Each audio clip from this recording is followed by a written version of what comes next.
summer heat and the summer haze.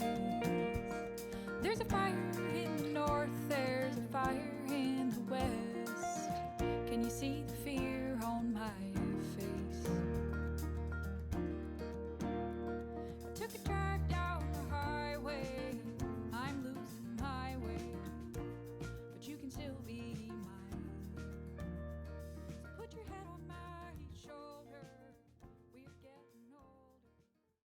I want to welcome Maura, Shawn, Scanlin, and Conor Hearne to Mostly Folk. And I'm going to let them talk about their individual backgrounds, as well as I know Maura has also an album out of her own, and we'll mention that.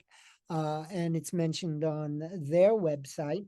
And the group together is known as Rakish.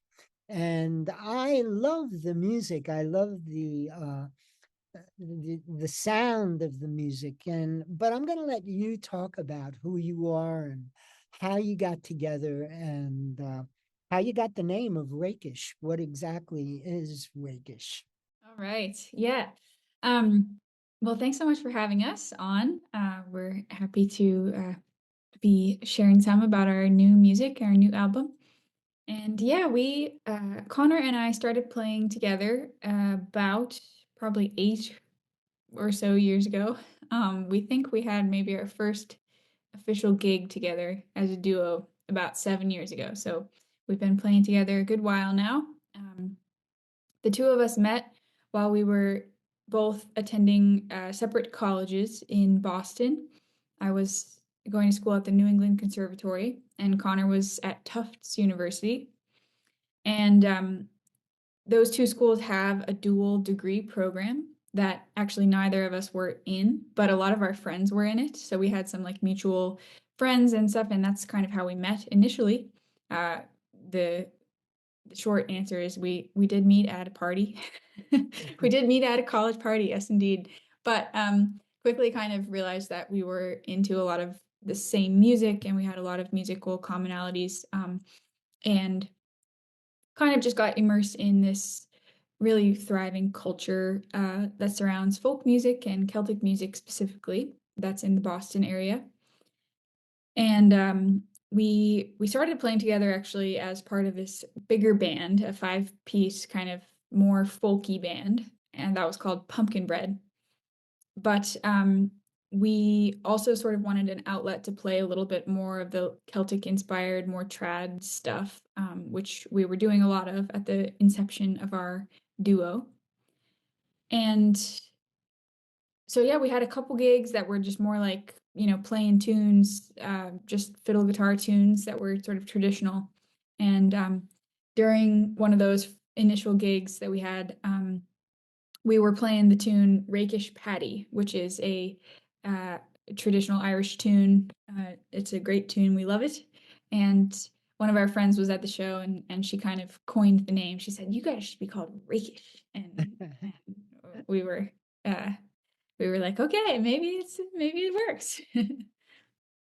We never even mentioned the fact that Maura, you play the fiddle, and the folks who are watching on television on Catskills Air, especially, may not know much about you or the album. The album, by the way, is titled Now, Oh Now.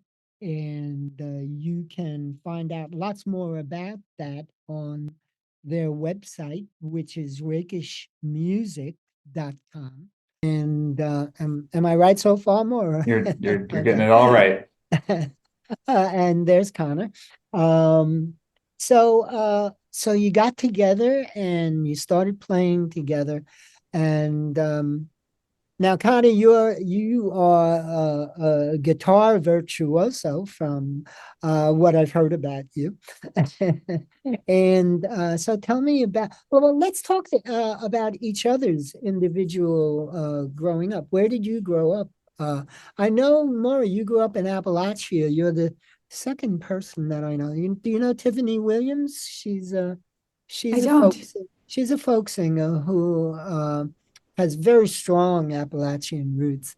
Her her grandfather and her father were both coal miners, and she's an interesting person. But anyway, um, aside from that, tell me each of you about your growing up and why you Yeah, became interested in the instruments that you chose to play. yeah, absolutely. Well, I don't know what you've heard, but you're right. I grew up in the Washington, D.C. area. I was born in a town called Silver Spring. That's where my folks are now.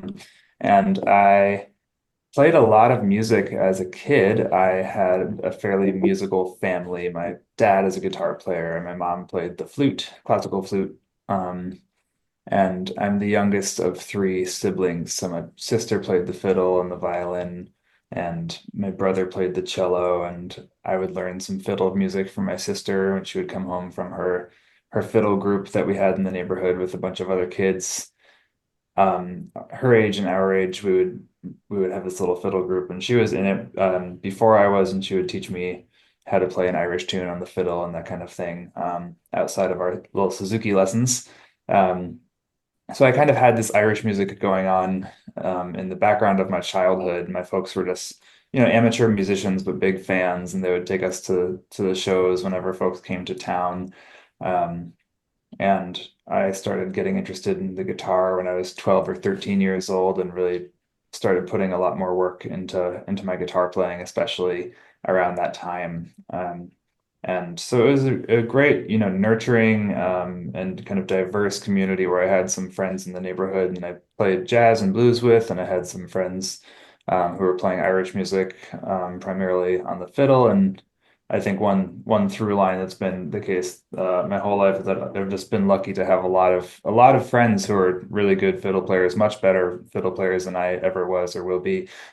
So I have had the distinct pleasure of always having really strong melody players in my life that I was able to support by becoming an accompanist on the guitar and prioritizing that and trying to um, become a good listener and a good supportive role in being a band member um, and playing in duos and playing in bands. So that was a lot of my musical upbringing, and it kind of has continued on that path to a certain extent since I moved to New England and have been working as a guitar player in the area here.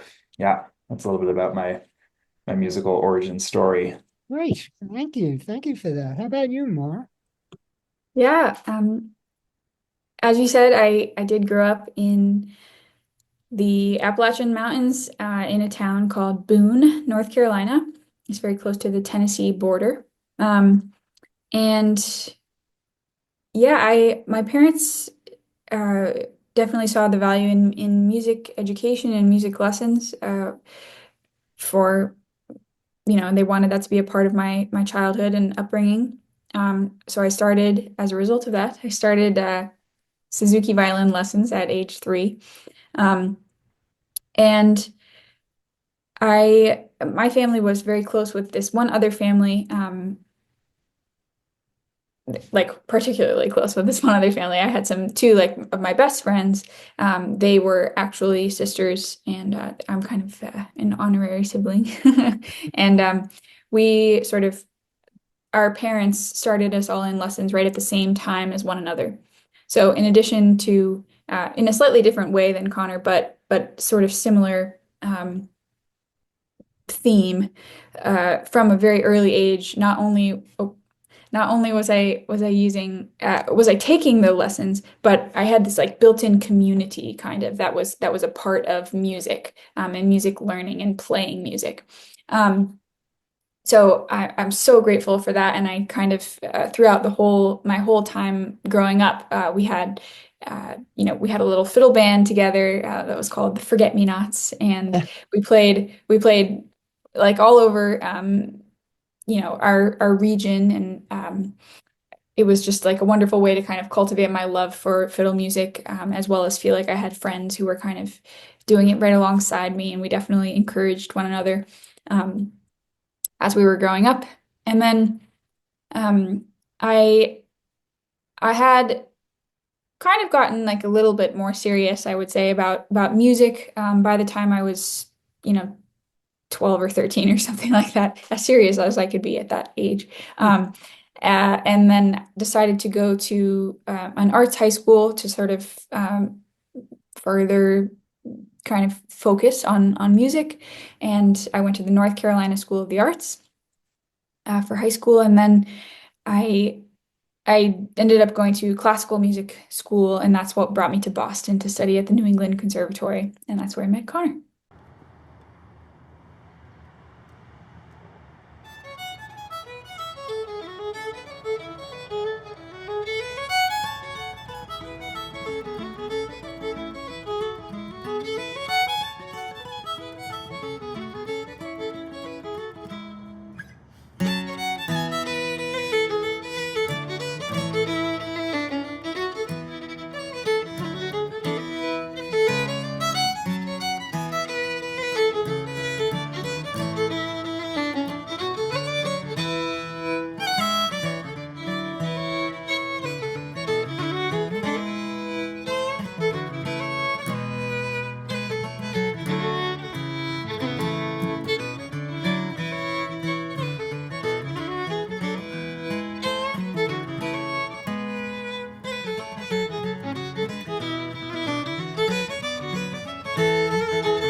Um, when you take it, when you first started via fiddle lessons, whatever, do you call it fiddle or violin? I kind of use them both Yeah. interchangeably. When you first started taking, did you want to? Did you ask, or did your parents say you're going to take violin lessons? I don't think I asked necessarily. I don't remember ever having a moment where I was like, I want to play violin. But I also don't well, wouldn't say that I resisted in any way Hmm, either. okay. So I'm speaking with Maura, Shawn, Scanlin, and Conor Hearne, and they have a new album out titled Now Oh Now. Now Oh Now. The group is called Rakish, and you can find out lots more about these two incredible musicians if you go to their website, which is rakishmusic.com. You're playing at places where the television audience could possibly go to. The radio audience, I don't know because they're from anywhere. So yeah, they may fit into your schedule, and hopefully they do, because this is an incredibly talented duo. Now, you uh, are you're both in different places right now. You're not a couple, I'm assuming that. Okay. So how do you fit in your concerts and what have you? Where are you both living at this point? I'm in Medford in Massachusetts at the moment. Okay. And I live in Asheville, North Carolina. Oh, so Um, you're pretty far away. So how does that all work out when you need to do a concert? You both have to travel from your individual areas, or do you have it lined up so it's not so difficult to arrange for concerts and Yeah, keep the tour going? we both are pretty used to traveling at this point, I would say, so it doesn't feel like a too great of a barrier of entry in order to make things happen. I think we're lucky in the sense that we have had plenty of years living in the same place. So we had maybe some of more of our formative years in the same area, which gave us time to develop rehearsal habits and structures and patterns and all this so that we could walk over to somebody else's house and say, hey, let's play this afternoon, or I have a new idea. Why don't we work on it? And I think if you were starting a band, maybe living overseas from one another or something like that, there might be some challenges associated with that, right? But at this point, I think Maura and I've been playing together for nearly a decade, and I think we kind of know what's required of ourselves and each other in order to get something from point A to point Y or X. And that kind of has given us enough time to figure out what we need to do in order to get ready for going on tour, or playing a concert, or going into the studio together. And I think that it's something that it's certainly a 21st century model. It's easier to make music over the internet in some ways these days, but a lot of it has to do with just meeting up and having a bit of a plan and building in a little time before a tour to get ready for that. But at the same time, I'm not sure if it's really that new of a thing at all. Like I don't know if everyone in the Rolling Stones lived in the same city or not, but I think that they probably had a fair bit of traveling to do to get to each other's houses as well. Like, and I think Yeah. that, yeah. Okay, the Rolling Stones aside, what do you do for a living? I mean, you're not making any money playing music. We're I making some doubt. money playing music. Yeah, that's Are that's most that's mostly what we're doing for a living these days. Yeah, yeah. are you really? Oh, that's great. I'm glad to hear that. So, there are people that can be successful if if they have the right formula, and obviously, you two have that formula. So let's talk about the album. The album is titled Now Oh Now. That's one of the songs on the album. Tell me about that. Right. So the line comes from the first line of the first stanza of a poem by James Joyce that we sort of adapted from music. James Joyce was writing these poems in the early 20th century. It was the collection that these poems came out in was called Chamber Music, which we thought was kind of a nice title of a poem collection to adapt for song.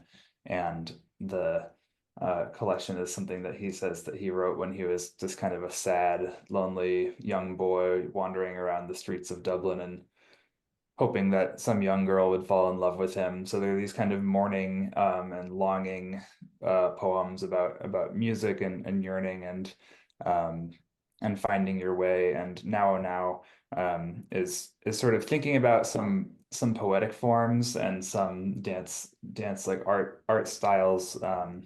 He says, "Now oh now, we hear no more the villanelle or roundelay," which are these kind of poetic structures that he's saying you don't hear as much these days, but they were so good. So it's this sort of salient thing to us, and it's sort of thinking about traditional music and these old songs or these old forms that maybe are in danger of getting lost, or maybe just not as common in popular music. And for Joyce, he was kind of lamenting this a little bit, but also saying that we're not going to grieve these things. It's like when the leaves fall from the trees in autumn. Um, the trees aren't crying about this because they know that they'll grow new leaves in the spring. So he's sort of looking forward in this optimistic way at the same time. And that you also I guess you have you've attached yourself on to James Joyce and his poetry. There's another song on the album that you put music to, right? Yeah, Yeah, that's the other uh actually one of the videos and pieces of music that I think will be featured here. It's called we're calling it Lightly Come or Lightly Go. Okay. And that's also the first line of this particular poem. It's another poem from that same collection called Chamber Music. And I feel like we're sort of thematically invested in that particular collection just because we love the idea that we are making chamber music. Sometimes we think of chamber music as only being a thing that happens in it, like it's only a classical music thing. Hmm. But I think Connor and I really love sort of the real minutia of playing very tightly with another musician or several other musicians um, in this way that's like allows for some ebb and flow and just a greater level of sort of dynamics or what have you. And I think we love the way that chamber music sort of we resonate with that as a way to describe the music that we make. And I think that's one of the reasons that we are so focused on that one collection.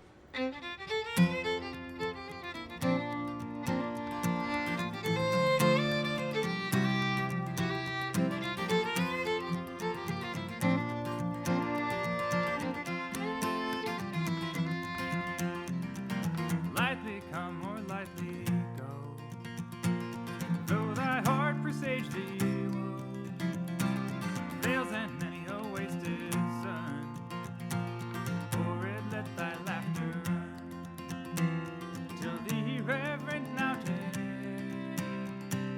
ripple all the flying air.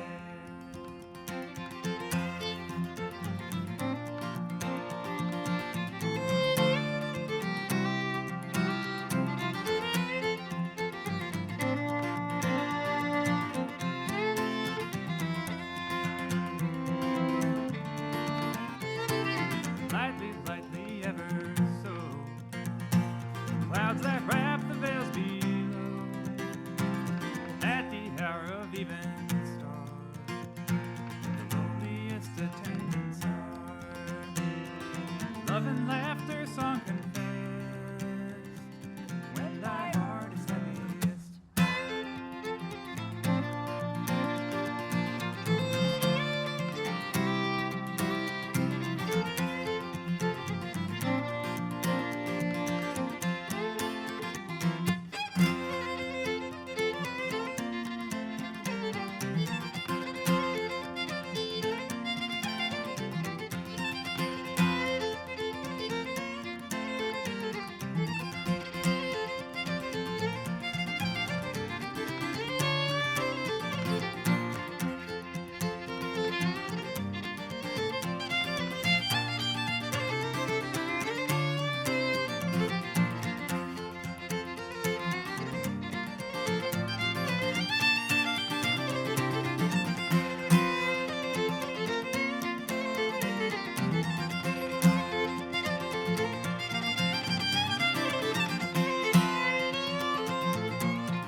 Love and laughter song confessed when thy heart is heaviest. Love and laughter song confessed when thy heart is heaviest.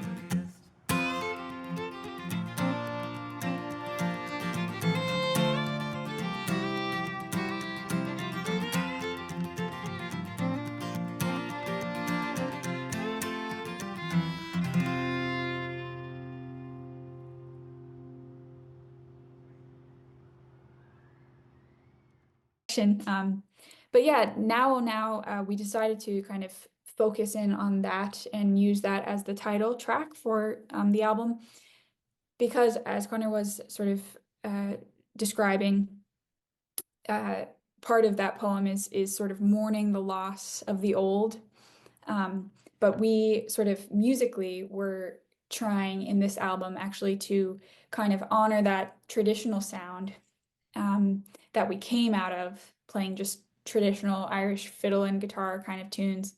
But also, we're trying to introduce some new sounds for us. We have a few tracks that have kind of like a more full band sound on them with drums and bass. So we're trying to kind of acknowledge the old structures and the old formats while breathing some new life into what we're doing and trying to create some new sounds in our sonic world. So that's kind of how the whole thing ties together thematically. Great, that's perfect. Perfect description. I hope you guys have a great rest of the day. And Thank you. maybe we will meet up one day if you're in the area. I do urge folks to go to their website. Once again, it's rakishmusic.com, and there's a schedule there and all sorts of goodies. So check them out. Thank you, Maura. Thank you, Conor.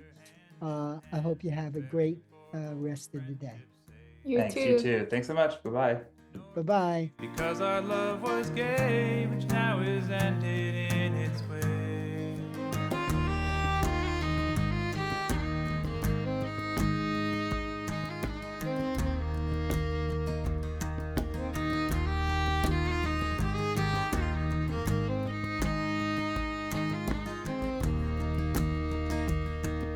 A rogue in red and yellow dress is knocking at the tree.